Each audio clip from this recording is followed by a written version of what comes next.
Exciting. Hello, I'm Manushka with Crystal Peak, and I'm here with Colin R Parsons, author of The Gamer, and the paperback release of The Gamer is today. Colin's going to be reading some of his book today, and if he's going to answer some questions afterwards. So if you want to ask a question, you can just write them in the live chat for the live stream. So yeah, I think that's everything. Colin? Okay. Well, thank you, everybody who's looking in at this very moment. This is really exciting for me because it's a little bit different.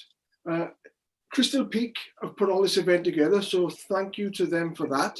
We're going to be doing it's only about a half an hour show today, but it's the launch of the paperback. The book originally came out when I joined with Crystal Peak. It originally came out as a download, and if I just grab here, it came out as a hardback, which is amazing for me because I have never had a book come out in hardback before. I've been in the business now for about 25 years, and I've had paperbacks, and I've had stories published online when I first started out.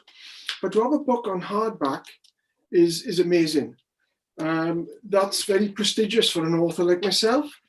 So that was quite a while ago. That was last October, I believe. So today came the paperback version, which is truly magnificent, if I'm honest. I love the book itself, the feel of the book, obviously the smell of a brand new book.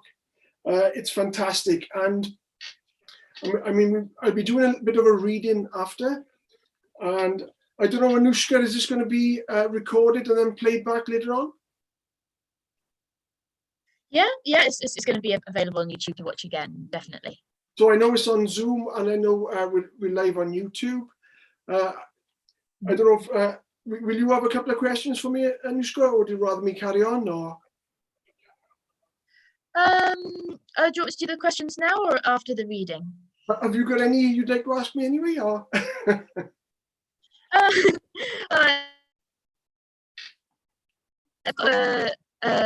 do have I think I'll start with the ones from the Facebook fan page, and then if we have any others by the end, I'll read them at the end. Right. So this next one is from Sam Fitz. Right. Question for Colin. Was there a particular trigger or moment that served as a catalyst for your book? How did it come to fruition? This book, I've got about 14 books out now, and this book in particular is different to all the others. And I don't mean that with the genre of the book itself. I mean for getting the book off the ground. Because originally, when I first came up with the idea for The Gamer, because the idea came really from watching video games and watching one or two films that lend themselves to video games. Tron in particular. Tron came out in the 80s, I believe. Was it 80s or early 90s? And I thought that film was brilliant. So I'd always wanted to do a story to do with somebody getting lost inside a video game and all the different platforms and stuff. There's been quite a few films made since then. I think Ready Player One, that's the same kind of thing, isn't it? But this one, it took a long time to get it together because originally I had collaboration with an illustrator. It was going to come out as kind of like a graphic novel. And that was about 1 or 2 years, and that never happened.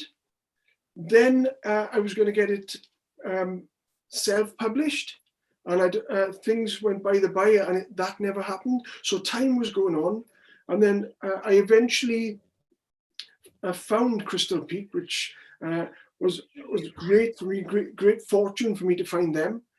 And they looked at it and they loved it. Well, the catalyst for the story itself is basically video games. It's when I watched Tron, that sparked something inside me. I used to play video games when they first came out. I mean, this is going back in like 1980, 1981.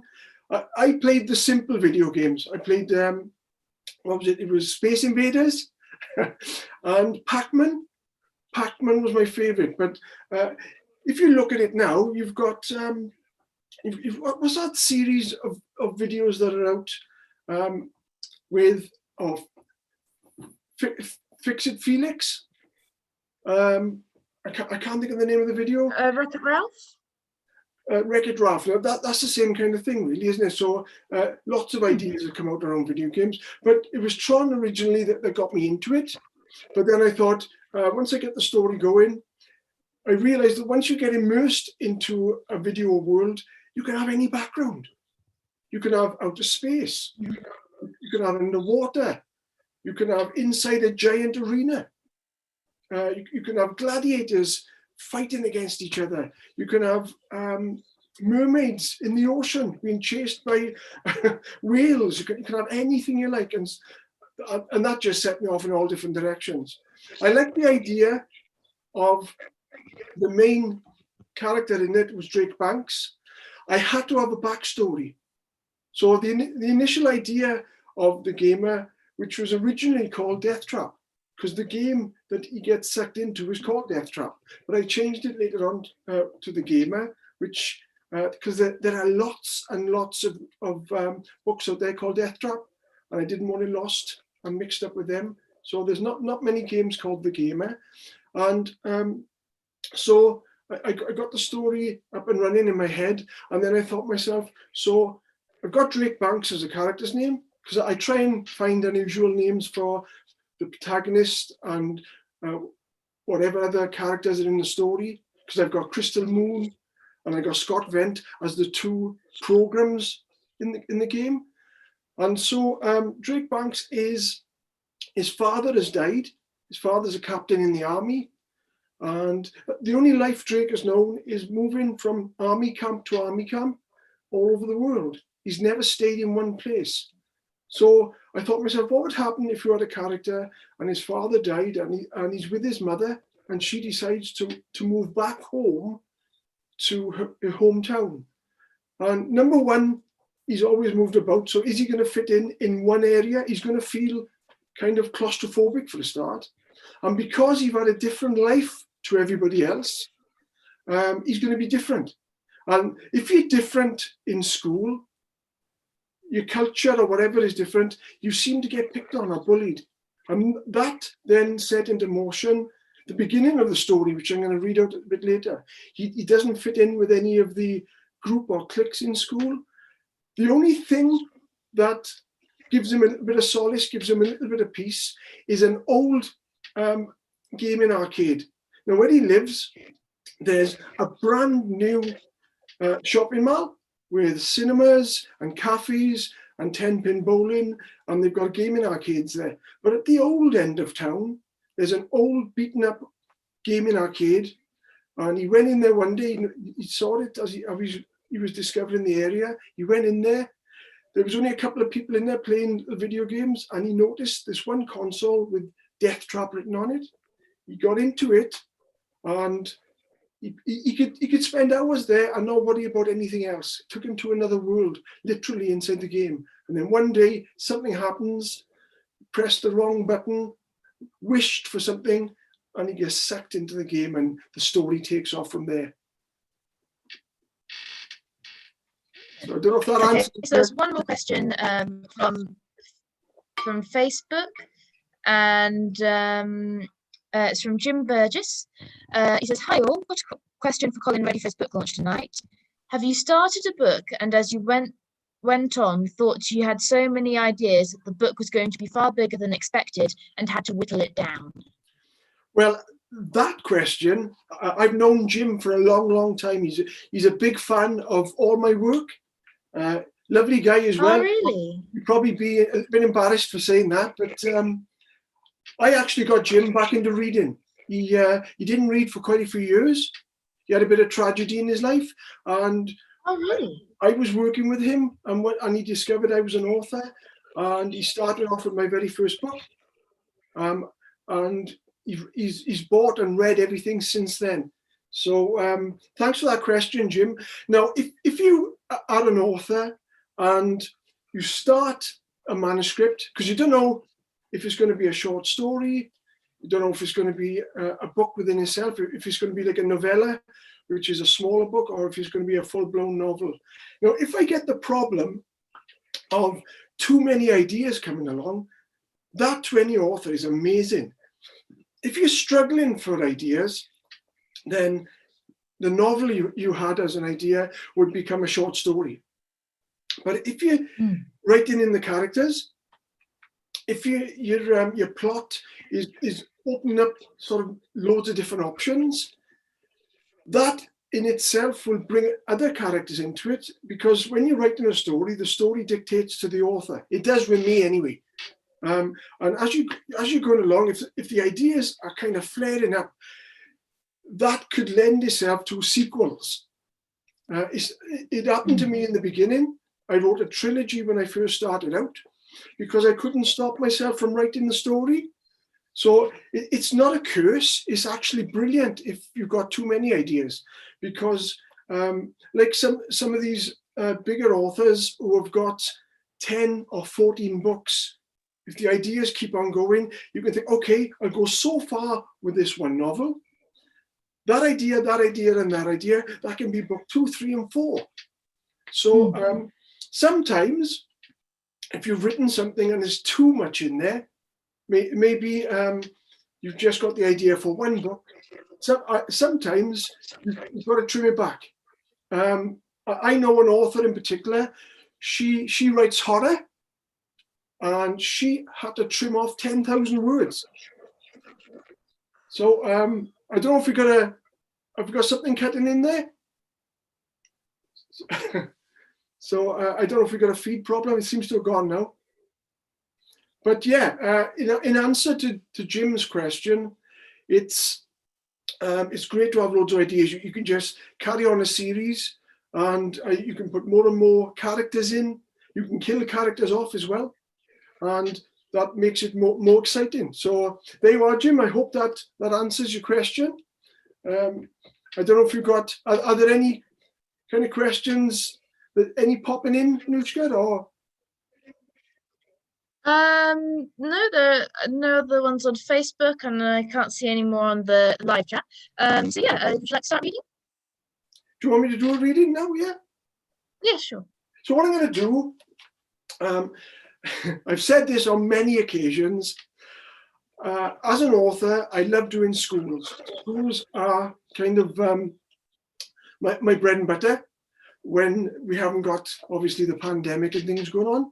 So I love doing schools. I love doing presentations and workshops, all that kind of stuff. I love meeting people. I love doing book signings.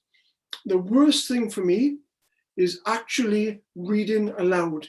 I didn't like doing it in primary school because we had to read out stories in primary school. And when you're standing there with a spotlight on you, which it seems like a spotlight, it's horrible. But I've got used to it and I've got a bit better at it. Well, what I'm going to do, I've got the Gamer, the paperback version, and I'm going to read a couple of pages of the first chapter just to whet your appetite a little bit. Now, what I'm going to do, I normally put my reading glasses on, but I'm going to try my normal glasses to see how we go. Well, like I said, this is the Gamer. It's been out a little while now, like I said, in other formats, and it's all about Drake Banks, and he gets swallowed up by a video game, but this is before that happens. This is introducing the character at the beginning. The first chapter is called Conflict, and here we go. And I will, in advance, apologize for any mistakes that I do whilst reading live, I mean. So here we go. The wind whizzed past his ears as he sped across the narrow back streets and alleyways. Had he lost them? He didn't know, but he couldn't hear the shouts anymore, and that was a relief. Drake found a gap in the wall to his right and slipped into it with urgency. He flattened himself hard against the brick surface, clenched his eyes shut, and tried not to breathe. He was sweating and trembling in unison. Trying to hold your breath and breathe at the same time is difficult. His chest expanded and contracted as he gasped for breath, but he hardly uttered a sound. His heart felt like a caged animal trying to escape. He swallowed hard and licked his dry lips. They felt like two strips of plastic. Hiding there a while, he could smell the stale stench of urine. Yuck. And when he opened his eyes, he could see glistening broken glass at his feet. He didn't want to stay here any longer than he had to. He waited and listened. It was almost quiet, except for the rattle and tinkle of metal in the background. Someone was working on a vehicle. He recognized the sounds. Besides that, the only other faint noise was that of a dog barking some distance away. He was safe for now. The stink soon became overpowering, and he knew he had to get out of there. Drake nervously tilted his head to peer around the edge of the brick. It was clear. He felt a small sigh deep in the pit of his stomach. He hung on for a few more excruciating moments, just to make sure. He puffed out a mouthful of air and was ready. Okay, time to go, he said softly, and tentatively eased himself back onto the street. Drake scoured the area for any danger and smiled that confident grin. He moved across the last couple of streets and was home in minutes. He sneaked into his house, quietly turning the key in the lock, his eyes creasing and teeth grinding at every click and squeak. Drake then stealthily climbed the stairs to his room and collapsed onto his bed. He had only been lying there for 5 minutes when he heard his mum shouting from at the bottom of the stairs. He growled in annoyance from the pit of his throat and sniffed. All right, I'll be down in a minute, he groaned, and sat up before he made his way downstairs into the living room. It was going to be another one of those arguments again that Drake was used to, but sick of. He stood, head bowed and a little ashamed. He knew what was coming. Come on, Drake. You know how this works, his mother continued. You can't keep wagging school. Things are different enough without adding to them. You knew he'd get caught, right? She said, clasping the damning letter that the school had sent that morning. Truancy being the main theme. If he'd only known he was coming that day, he'd have hidden it before his mother had suspected anything, and that would have been fine for now. But I hate it there. They all think I'm a freak, he protested. It's horrible. I hate it here too. Why couldn't we stay where we were? Everything has changed and I hate everything, he repeated. You just need time to adjust, that's all. Things will settle down eventually. Drake Huntsville can be a nice place if you just let it. It used to have a fun fair at one time, but now it's got a great new shopping centre. I was brought up here, she said, trying to smooth things over in the conversation. Ever since your dad, Drake didn't want to hear it anymore and turned away to walk out of the room. His mother bit back hard and shouted at him, "Don't walk away from me, young man." Her tone changed from soft to grating, and he knew she turned serious. He stopped, clenched his eyes shut, holding back the tears. He loved his dad. Why did he have to die? He felt remorse and anger in every measure. What had he done so wrong that his father had been taken away from him? He loved his mum too, but couldn't handle the situation. He felt a stab of guilt and realised how hard it was for her too. Drake sucked in a mouthful of air and composed himself. He turned slowly and lifted his head to look into her glistening eyes. Just seeing her upset choked him up too. He opened his mouth to speak, but nothing came out. And then it just all poured out. Well, there you are. That's the first part of the Gamer. Brilliant. Yeah, it's reading it back now is quite powerful. Oh yeah, absolutely. And Yeah. I loved writing it. And anybody who's read my stuff in the past, read my other books, I think they're going to really enjoy this new book. It's, like you said, it's come out today in paperback. It's $7.99. You can buy it on Amazon. You can probably buy it on lots of online stores, especially the independent stores. This is a big thing for me today as well, is not the fact that you can just buy it on the giant supermarkets. You can also buy it in the smaller stores who are all struggling, the bookstores, to keep alive, to keep the businesses going, because everybody's struggling at the moment. What we do at the end of this talk, which is fastly diminishing, it is going away slowly. We'll deliberate on questions and stuff. I'll pick, if there's any more questions come in, I'll pick a question that I think is really intriguing, and then we'll get in contact with whoever sent the question in, and they will receive a free copy of the Gamer, signed by myself, which is, I mean, when I was a bit younger, or even now, if I go to a book signing or a talk by some of my favourite authors, because in the past I've been to see Neil Gaiman, Philip Pullman, I'm just as thrilled, and I'm hoping that the audience who are watching, the audience who watch the recorded version, if you're watching on Zoom or YouTube, or even if you end up watching on like Facebook or Instagram, I hope you get the excitement to read my book or any author's book, if I'm honest, because reading is brilliant. Every stories are brilliant to write. It takes a long time for an author to put a story together. Like I said, I've got 14 books out now. Today, like I said, is the launch of the paperback version. Maybe later on, perhaps I'll collaborate with Crystal Peak again, and hopefully perhaps something else will come out a bit later on.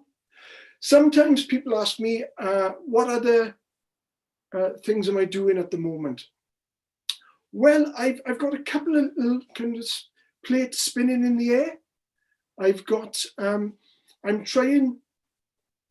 got a picture book idea, which I'm trying to get up and running for. There's an agent who might be interested in that.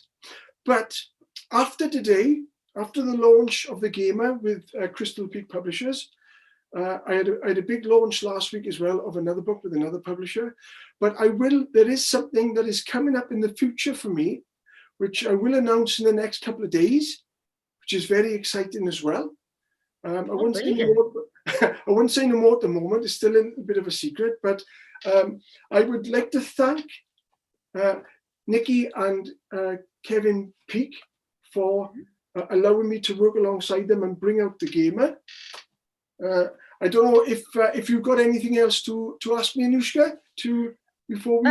Well, I don't have anything from the YouTube live chat, and I don't have anything more from Facebook. Right. But I've got a few questions of my own. Obviously, you were one of the judges, weren't you, for the steampunk competition? That's correct. Yeah, that was fun. I enjoyed it.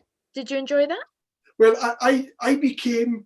I started off being interviewed by yourself, which I thoroughly enjoyed, and I became the interviewer, the host.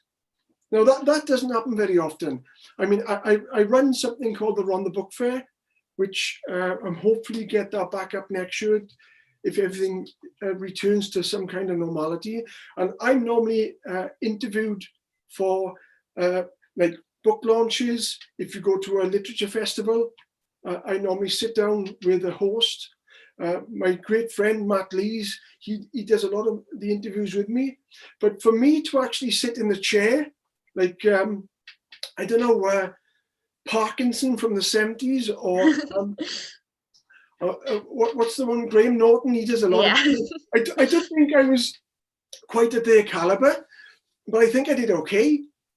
And it was nice, because when you're interviewing somebody, if you haven't got a set list of questions, because I'm an author and they're an author, we're both writers, things will pop up in your head, and you can ask different questions that you wouldn't have thought of.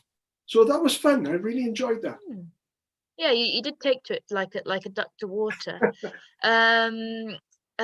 Before I forget, there is a film I want to recommend to you. There's a film that's steampunk, and the setting is inspired by Welsh mining towns. It's called Castle in the Sky. I think you It's an mentioned animated film. I think you'll like it. I'm going to write that down right now. Castle in the Sky. Yeah, it's on Netflix. Okay. Right Yeah, now. Okay. yeah, it's a good one. Okay. So yeah, I was also had a question for you in terms of world building for your work. How do you decide how in depth your world building is going to be? Is it kind of the same for each book, or does it vary based on the genre or the story? Could you repeat the question again, please? Sorry.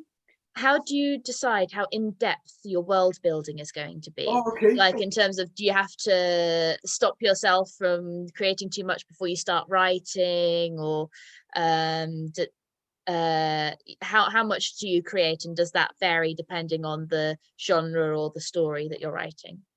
When I begin writing something, I've got a little idea that if I'm going to set it in a, I don't know, in a tunnel or a jungle or underwater or in the desert or something like that, or out of space or something, or inside an arena or anything like that. I love the idea first, but strange thing happens when you get, or when I get into writing the story, I kind of switch off from everything around me. And if I'm zoned in, if I'm so locked into it, I can actually picture what I am. It's like stepping through a film set, and little things will pop up and think, oh, wow, I can have a giant tree there, and there could be creatures that are coming down to attack the main character. Or the character could stumble and there could be a river, and he could be washed on the river in the rapids. And that'll spring up, spark off different ideas. The character could be scrambling for the shore, but the rapids and the currents are taking him away. Maybe there's somebody on the bank a bit further down can reach out to help him. And there may be a group of people to take him to safety, or her, depending on what I'm writing. So if I do a certain scene, I will then go back over it and I will make it, as you said, more in depth. I'll add more texture and color to it, more detail to make it feel as real as possible. Because what I need is for my readers, when they're reading the story, they've got to see it as vividly as I see it when I'm writing it. And I know that I've done a really good job on a book, because when I've written it and it gets published and it goes to print, I will get little maybe emails or comments on social media, or I may get reviews on, I don't know, Goodreads or Amazon or something. Or I may even meet people when we go back to actually meeting people, and they'll say, wow, I read this book, Colin, it actually felt as if I was there. And I thought, well, that's exactly why I wrote it. You've got to dig right deep into the characters, little nuances about how they feel. Are they happy? Are they sad? Have they got a dark side? Have they got a good side? And sometimes you'll write a character and you think this character is really good, but it turns out the character might be bad. And you might have an idea for a dark character, and they may be a dark character in the beginning of the story, but something may happen that they don't really mean to be bad, and they may reverse and become somebody good with morals and things. So I think once you're in the middle of the flow of the story, I switch off from if I was in a coffee shop, I don't see anything around me. If I'm in my study like I am today, I switch off from everything around, and I delve deep into the story until I'm actually breathing the air, smelling the plants or the fumes from the spaceships, I can touch and see, and I can hear everything that's going on around me. So I don't know that before I start the story, but once I dig into it, it all opens up like a flower, and it feels like you're there, and that's exhilarating for me as the writer.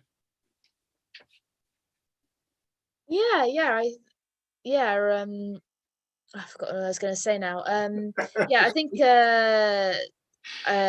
from the sounds of it, from the opening chapters of the game, the pages you just read us, you've really successfully grounded the story, in reality, both in terms of the setting of the real world and sort of emotionally. And I think that probably helps ground the rest of the story. It's easy to be taken on this journey once that's been grounded. We've got another question from Jim. Another question for Colin. In all of your books, did you change or were you told to alter the ending? Yes. The answer to that is, in one of the books, I was actually...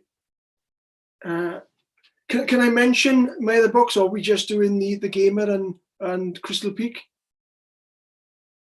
You can mention your other books if you want. Yeah, okay. Well, I wrote a book called House of Dark, which was a few years ago now, 2013, I think I wrote it, and it came out 2015 or something like that. And I submitted it to the publisher. They loved the story. They went through all the editing. They weren't happy with the ending. So I had to... They wanted me to develop the ending a little bit more than I did. And that was strange for me, because I've never been told or asked to change an ending before. But they are the publishers. They know what's going to grab the attention of the reader. They know what's going to sell. So I kind of changed a little bit at the end to make it... I had to dig a little bit deeper into the characters at the end of the story, which I did. And it's a bit ironic, because that book I actually wrote back then, a lot of people have said to me they wish it was a movie or maybe a series of books, a series on like Netflix or on the BBC or something. And I've had two reactions to it. That's why I said ironically, because I've had readers come back to me and say they love the ending. I've had other readers come back to me saying that they weren't fussed on the ending, they were hoping it would go another way. And the other way they wanted to go was the original way that I'd written it in the beginning. So it's a bit of a double-edged sword. So that is the only one time that I changed something. But looking back over it, I think it did finish it off, and it did help to understand what the character was all about as the story finished. Because that's the hardest part for me as a writer, is finishing the story off. I'm great at starting stories. I'm great at going into the action and having thrills and spills.